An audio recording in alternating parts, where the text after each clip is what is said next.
Big Boss Telugu season 8 show ending కు చేరుకుంది. 12 వారాలు పూర్తి చేసుకుంది. నిన్న సండే ఎపిసోడ్ లో యష్మి గౌడ ఎలిమినేట్ అయ్యి బయటకు వచ్చేసింది.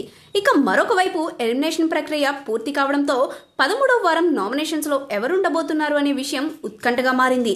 12వ వారం నామినేషన్స్ లో భాగంగా యష్మి, పృథ్వీ, నిఖిల్, ప్రేరణతో పాటు నబిల్ కూడా నామినేషన్స్ లోకి వచ్చారు.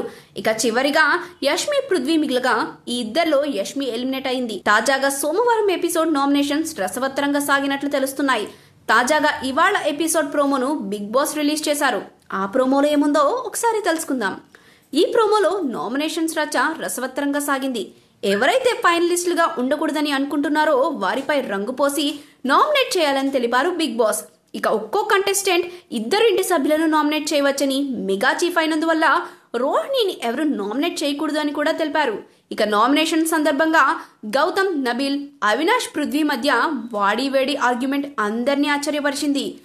ఇకపోతే మరొకసారి తనను నామినేట్ చేయడంతో అవినాష్ తొడగొట్టడం ఇక్కడ హాట్ టాపిక్ గా మారింది.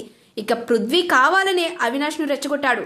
నబిల్ నిన్ను అడిగానా అంటూ అడిగాడు అవినాష్. దీంతో అడగలేదని తలూపాడు నబిల్. ఆ తర్వాత తొడగొట్టి మరీ నేనేంటో నిరూపిస్తానని తెలిపాడు అవినాష్. ఇలా ఇద్దరి మధ్య గొడవలు తారాస్థాయికి చేరాయి. మరొక వైపు గౌతమ్, నబిల్ మధ్య గొడవలు అందరినీ ఆశ్చర్యపరిచాయి. ఫైర్ నాలో ఉందంటే నాలో ఉందంటూ కామెంట్లు చేయడం కొంతమంది అభిమానులకు నచ్చలేదని చెప్పవచ్చు. ఇక ఈ వారం నామినేషన్స్ రచ్చ చాలా రసవత్తరంగా సాగనుంది అని సోషల్ మీడియాలో వస్తున్న కథనాల ప్రకారం 13వ వారం 7గురు నామినేట్ అయినట్లు తెలుస్తుంది. నామినేట్ అయిన వారిలో నిఖిల్, పృథ్వీ, ప్రేరణ, అవినాష్, విష్ణుప్రియ, టేస్టీ తేజ, గౌతమ్ ఉన్నట్లు సమాచారం. మరి వీరంతా నిజంగానే నామినేషన్స్ లోకి వచ్చారా అనే విషయం తెలియాలి అంటే నామినేషన్ ప్రక్రియ పూర్తయ్యే వరకు ఎదురు చూడాల్సిందే. ప్రస్తుతం రోహిణి నామినేషన్స్ నుంచి ఈ వారం తప్పించుకుంది. మెగా చీఫ్ గా మారి తన కలను నెరవేర్చుకుంది. ఇకపోతే 8వ సీజన్ కూడా పూర్తి కావడానికి కేవలం 2 వారాలు మాత్రమే ఉండటంతో కంటెస్టెంట్స్ విన్నర్ ట్రోఫీని అందుకోవడానికి గట్టిగానే ప్రయత్నాలు చేస్తున్నారు. ఎవరు విన్నర్ అవుతారో చూడాలి.